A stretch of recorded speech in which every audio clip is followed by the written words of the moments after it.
नाज़रीन गिरामी अस्सलामु अलैकुम रहमतुल्लाहि व बरकातुहू।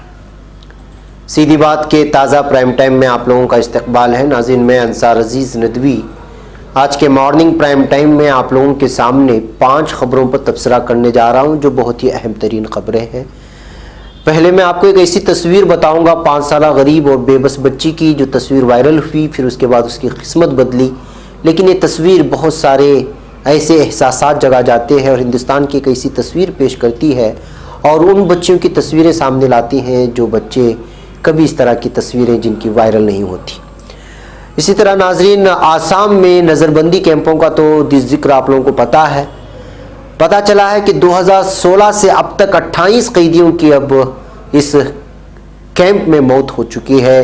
प्रज्ञा ने एक मरतबा फिर गोडसे को लोकसभा में मुहिब्बे वतन करार देकर गांधी जी का मजाक उड़ाया है, उनके कातिल को जो है हीरो बनाने की कोशिश की है। वहीं पर खातून ने हामिला बच्ची को जन्म दिया है। जी हाँ, एक खातून ने हामिला बच्ची को जन्म दिया है। वो क्या हुआ उसकी भी तफसीलात सुनाता हूँ। उसके अलावा किस तरह से महाराष्ट्र में बीजेपी की किरकिरी हो गई और पीएम मोदी की छवि मजरू हो गई, उस पर भी हम लोग तबसरा करेंगे। इससे पहले आप लोगों से दरख्वास्त है कि जिन लोगों ने हमारे चैनल को सब्सक्राइब नहीं किया है सब्सक्राइब कर लें, हमारी इन वीडियोस को दूसरों तक पहुंचाने में हमारी मदद करें। नाज़रीन आइए सबसे पहले हैदराबाद चलते हैं। हैदराबाद में गरीब बच्ची की एक ऐसी तस्वीर वायरल हुई जिसने इस गरीब बच्ची की जिंदगी ही बदल डाली। इस तस्वीर के वायरल होने के बाद इस बच्चे का स्कूल में दाखिला तो हुआ ही, साथ ही रातों रात वो अपने इलाके में एक सेलिब्रिटी बन गई। दरअसल इस बच्ची की तस्वीर से उसकी गुर्बत और उसकी तालीम हासिल करने की ख्वाहिश का इजहार हो रहा था। वाज़ेह है इस तस्वीर में 5 साला बच्ची को देखा जा सकता है कि वो कितनी ख्वाहिश भरी नज़रों से एक क्लास में बच्चों को तालीम हासिल करते देख रही है। इस बच्ची के कपड़े जहां मेले कुचेले हैं, वहीं उसके हाथ में एक थाली नजर आ रही है। इससे उसकी गरीबी झलकती है। इसका तालीम हासिल करते बच्चों को देखने के अंदाज से इस बात का अंदाजा लगाया जा सकता है कि वो तालीम हासिल करना चाहती है लेकिन हालात के हाथों मजबूर है। तस्वीर वायरल होने के बाद स्कूल ने अब बच्ची को दाखिला दे दिया है। बच्ची का नाम दिव्या बताया जा रहा है। दिव्या के वालिदैन करीबी कच्ची आबादी में रहते हैं। उसके वालिद कूड़ा उठाने का काम करते हैं जबकि वालिदा सफाई मुलाजिमा है। मिड डे मील से जो खाना बच जाता है दिव्या उसी को खाने स्कूल जाती थी। ये तस्वीर तेलुगु जबान के एक अखबार में 7 नवंबर को शाया हुई थी जिस पर कैप्शन लिखा था, भूख अपनी नजरें गड़ाए हुए। अखबार में तस्वीर शाया होती ही मौजूए बहस बन गई, इंसानी हुकूक की तंजीमें सामने आई और फिर तस्वीर सोशल मीडिया पर वायरल हो गई। तस्वीर के सोशल मीडिया पर वायरल होते ही बच्ची का स्कूल में दाखिला हो गया और उसका स्कूल उसकी रिहाइश से 100 मीटर के फासले पर है। बच्ची के वालिद अब इस बात से बहुत खुश हैं कि उनकी बच्ची भी दूसरे बच्चों की तरह स्कूल जा रही है। बच्ची के वालिद चाहते हैं कि उनकी बच्ची की तरह हर बच्ची की तालीम को यकीनी बनाने की सिमत में कदम उठाने चाहिए। नाज़रीन ये एक तस्वीर की दास्तां है, लेकिन उन बच्चियों का क्या जिनकी तस्वीरें वायरल नहीं होती। ये तो अच्छा हुआ कि किसी के कैमरे ने इस बच्ची की उस मायूसी को, उस मजबूरी को कैद कर लिया। लेकिन हिंदुस्तान में ऐसी कई हज़ारों बच्चियां हैं जो इसी तरह तालीम हासिल करना चाहती हैं, जो कच्ची बस्तियों में रहते हैं, जो फुटपाथ पे ज़िंदगी गुजारते हैं और इशारे जहाँ पर लाइट्स हुआ करते हैं, सिग्नल्स जहाँ होते हैं वहाँ पे मांगते हैं और बहुत सारी तस्वीरें हम लोगों के सामने आती रहती हैं। ये बच्चियों की तरह उन बच्चियों को भी वहाँ ले जाने की फ़िक्रें होनी चाहिए।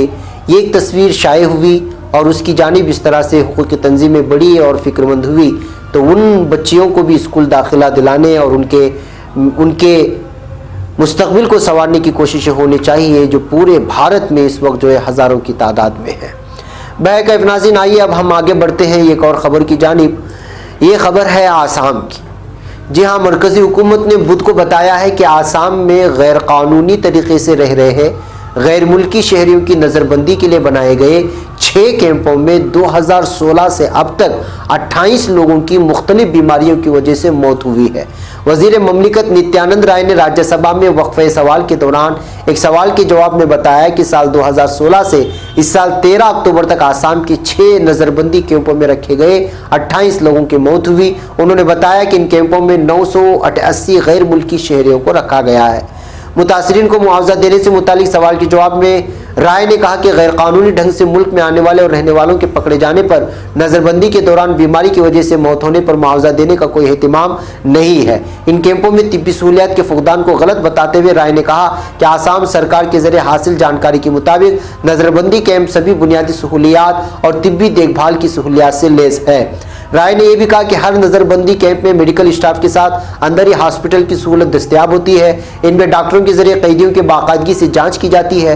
वाज़ेह हो कि आसाम में इस साल मार्च तक कुल 1.17 लाख लोगों को गैर मुल्की करार दिया गया था।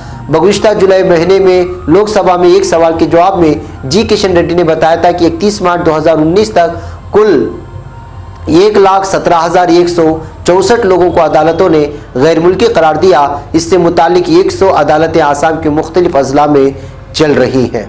बहके नाज़रीन, ये है वो मामला जो NRC की ही ज़ेर तहत भी कहा जा सकता है कि किस तरह नज़रबंद कैंपों में होने की वजह से, बीमारी की वजह से लोग हलाकतों की दहलीज पे कदम रख रहे हैं, बल्कि हलाक हो रहे हैं। नाज़रीन, आइए एक और खबर की जानिब बढ़ते हैं। वो है प्रज्ञा, जो नाथूराम गोडसे का गुण गा रही है, जो कि गांधी जी का कातिल है। वज़ीर-ए-आज़म नरेंद्र मोदी ने एक बार कहा था कि वो नाथूराम गोडसे की तारीफ करने वाले बयान पर प्रज्ञा ठाकुर को दिल से माफ नहीं कर पाएंगे। अब देखना है कि वज़ीर-ए-आज़म इस बार क्या कहते हैं, क्योंकि अब बीजेपी के रुकने पार्लियामेंट बन चुकी प्रज्ञा ठाकुर ने नाथूराम गोडसे को फिर मुहिब्बे वतन करार दिया है। इस मरतबा उन्होंने एक कारनामा लोकसभा में बहस के दौरान अंजाम दिया। प्रज्ञा ठाकुर के इस बयान के बाद लोकसभा में हंगामा बरपा हो गया और गांधी जी के कातिल को मुहिब्बे वतन करार देने पर हिज़्ब इख्तिलाफ गुस्से में आ गया। दरअसल लोकसभा में SPG स्पेशल प्रोटेक्शन ग्रुप तरमीमी बिल पर बहस के दौरान DM के रहनुमा ये राजा ने गोडसे के उस बयान का हवाला दिया जिसमें उसने कहा था कि उसने महात्मा गांधी का कत्ल क्यों किया।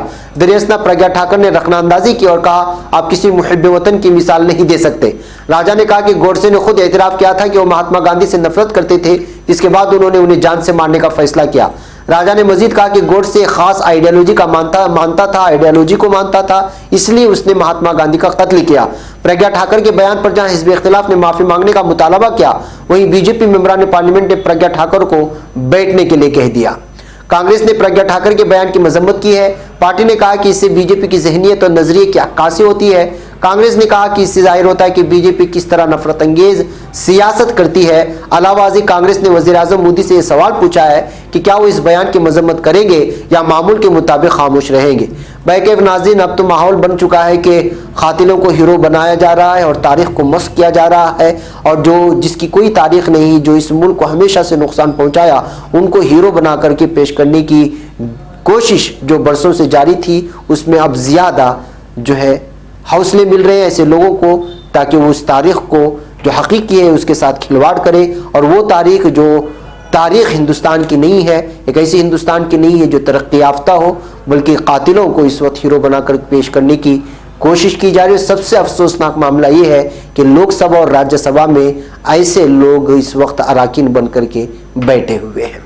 बहरकैफ नाज़रीन, आइए कोलंबिया की जानिब चलते हैं। कोलंबिया में एक अजीबोगरीब मामला पेश आया है जिसमें खातून ने हामिला बच्ची को जन्म दिया। हैरान कर देने वाले इस वाक़े से डॉक्टर भी हैरत में है और बच्ची की ज़िंदगी बचाने के लिए उन्हें पैदाइश के 24 घंटे के अंदर ही ऑपरेशन कर उसके पेट में परवरिश पा रहे बच्चे को बाहर निकालना पड़ा।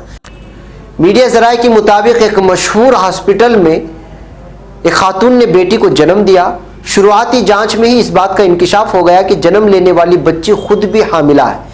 ये जानने के बाद डॉक्टरों ने 24 घंटे के अंदर इस बच्ची की C-सेक्शन सर्जरी करके हमल में मौजूद जनीन को बाहर निकाला।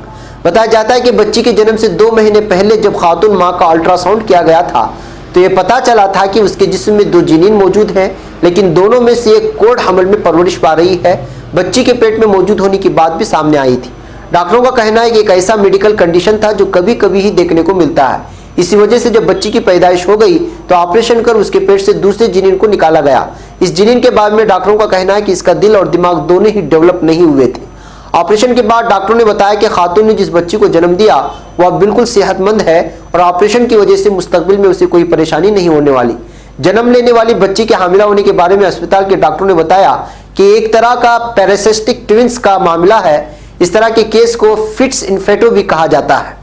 डॉक्टरों का कहना है कि इस बच्ची ने अपनी मां के पेट में अपने साथ परवरिश पा रहे दूसरी जनीन को निगल लिया था और वो इसके पेट में परवरिश पाने लगा था। एक इंतहाई नादिर मेडिकल कंडीशन है जिसमें मां के पेट में परवरिश पा रहे दो जीन में से एक अपने भाई या बहन को निगल जाता है और दूसरा बच्चा निगलने वाले बच्चे के पेट में परवरिश पाने लगता है। मेडिकल में इस हालत को पैरासिटिक ट्विन कहा जाता है। कोई भी खातून इस कंडीशन की शक्ल तब होती है जब एक जुड़वा बच्चे की परवरिश के दौरान हमल रुक जाता है, हालांकि वो पूरी तरह तैयार होने वाले बच्चे से जुड़ा रहता है।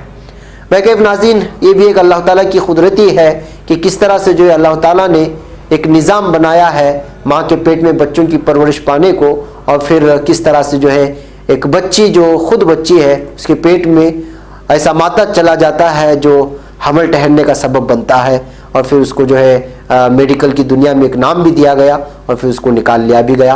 महकैफ नाज़रीन, ऐसी खबरें जब बार बार आती हैं तो हमें अल्लाह ताला की कुदरत पर एक मरतबा फिर मज़ीद ईमान बढ़ा लेना चाहिए। आइए नाज़रीन, आज की आखिरी खबर पर हम लोग जाते हैं और वो है महाराष्ट्र की हंगामा आराई के बारे में। बीजेपी को कितना नुकसान पहुंचा। महाराष्ट्र में जो कुछ भी हुआ उसे बीजेपी की बड़ी शिकस्त के तौर पर देखा जा रहा है। इस शिकस्त ने उसके दो बड़े लीडरों की समझदारी पर सवाल खड़े कर दिए हैं। कहा जा रहा है कि 79 साल शरद पवार ने हिंदुस्तानी सियासत के चाणक्य कहे जाने वाले अमित शाह को जबरदस्त तरीके से शिकस्त दी है। उनकी सियासी तजुर्बा और समझदारी ही का कमाल था कि महाराष्ट्र में पहली बार शिवसेना के लिए एनसीपी और कांग्रेस की हिमायत से हुकूमत तश्कील देने का रास्ता हमवार हुआ। सुप्रीम कोर्ट ने मंगल को जैसे ही कहा कि बुध की शाम 5 बजे तक देवेंद्र फडणवीस को अक्सरियत साबित करनी होगी तो बीजेपी को सांप सूंघ गया। फैसले की कुछ ही देर बाद पहले नायब वजीर आला अजित पवार ने इस्तीफा दिया, उसके बाद देवेंद्र फडणवीस को भी इस्तीफा देना पड़ा। महाराष्ट्र की सियासत के मरकज में सिर्फ शरद पवार ही थे। ये लड़ाई सीधे मोदी शाह के खिलाफ थी और इस लड़ाई में पवार की ताकत के आगे मोदी शाह की जोड़ी की शिकस्त हुई। कहा जा रहा है कि इस पूरे वाकये को बीजेपी आला कमान टीवी पर दिल्ली में बराह रास्त देख रहे थे। इससे कुछ घंटे पहले पीएम नरेंद्र मोदी, मरकजी वजीर दाखिला अमित शाह और बीजेपी के कारगुजार सदस्य जेपी नड्डा ने पार्लियामेंट हाउस वाक़े पीएम के दफ्तर में मीटिंग की थी। हिंदी न्यूज पोर्टल जनसत्ता की खबर के मुताबिक बीजेपी लीडर महाराष्ट्र में अक्सर साबित करने को लेकर मुतमईन थे। उन्हें इस तरह की सियासी उलटफेर की कोई उम्मीद नहीं थी, लेकिन वो जानते थे कि कुछ भी मुमकिन है। सियासी माहिरीन का मानना है कि महाराष्ट्र में जो कुछ भी हुआ उससे पार्टी की छवि को नुकसान हुआ। ये सिर्फ इख्तिदार से हाथ धोने की बात नहीं है, बल्कि गुज़िश्ता 18 महीने में पार्टी की छवि पर लगा दूसरा बड़ा धक्का है। दरअसल कर्नाटक में तो वजीर आला बीएस येडियुरप्पा को हलफ लेने के 3 दिन बाद ही इस्तीफा देना पड़ा था क्योंकि उनके पास जरूरी नंबर नहीं थे। हालांकि महाराष्ट्र में जो कुछ भी हुआ इस झंझट में सदर जमहूरिया और वजीर आजम का भी दफ्तर जद में आ गया। वाज़ेह है कि वजीर आजम को मिले खुसूसी इख्तियार का ही इस्तेमाल करके महाराष्ट्र में अलग सुबह सदराज हटाया गया और सुबह सवेरे ही फडणवीस और अभिजीत पवार की हलफबर्दारी का रास्ता साफ हो गया। जनसत्ता की एक रिपोर्ट के मुताबिक कुछ बीजेपी लीडरों का मानना है कि शायद बीजेपी इस मामले में ओवर कॉन्फिडेंस थी। गुज़िश्ता जुमेरात तक जब उद्धव ठाकरे एनसीपी और कांग्रेस के साथ अपनी बातचीत को आगे बढ़ा रहे थे, उस वक्त तक भी बीजेपी लीडरशिप को भरोसा था कि शिवसेना नजरियाती तौर पर यकसा नजर आने वाली बीजेपी से रिश्ते नहीं तोड़ेगी। शिवसेना भले ही बीजेपी को लगातार तनकीद का निशाना बना रही थी, लेकिन बीजेपी लीडरों को लग रहा था कि यह तो मातोश्री के बेअसर हो रहे दबदबे को दोबारा कायम करने की कोशिश है और ठाकरे के घर पर बीजेपी की सरकर्दा क़यादत का एक दौरा इस मुखालिफत को खत्म कर देगा। लेकिन ऐसा नहीं हुआ और बीजेपी को महाराष्ट्र में एक बड़ी शिकस्त का सामना करना पड़ा। इनकी शिकस्त को बीजेपी के कई सीनियर लीडरों ने माना कि महाराष्ट्र की सियासी मंजरनामे से न सिर्फ पार्टी की छवि को नुकसान हुआ है, बल्कि उसकी वजह से पार्टी के वकार और पीएम की छवि को भी धक्का लगा है। साथ ही इससे इशारा गया कि बीजेपी इख्तिदार की लालची पार्टी है। महकैफ नाज़रीन, ये थी आज की हमारे प्राइम टाइम की कुछ खबरें जिस पर तबसरा ज़रूरी था। उम्मीद कि आप तक पहुंची होगी। आप हमारे इन प्राइम टाइम से सीधी बात से जुड़े रहें और हमारे 1 मिलियन सब्सक्राइबर्स को पहुंचाने वाले मिशन से जुड़े और ज़्यादा से ज़्यादा लोगों को सब्सक्राइब करवाने की कोशिश करें। अस्सलामु अलैकुम रहमतुल्लाहि व बरकातहू।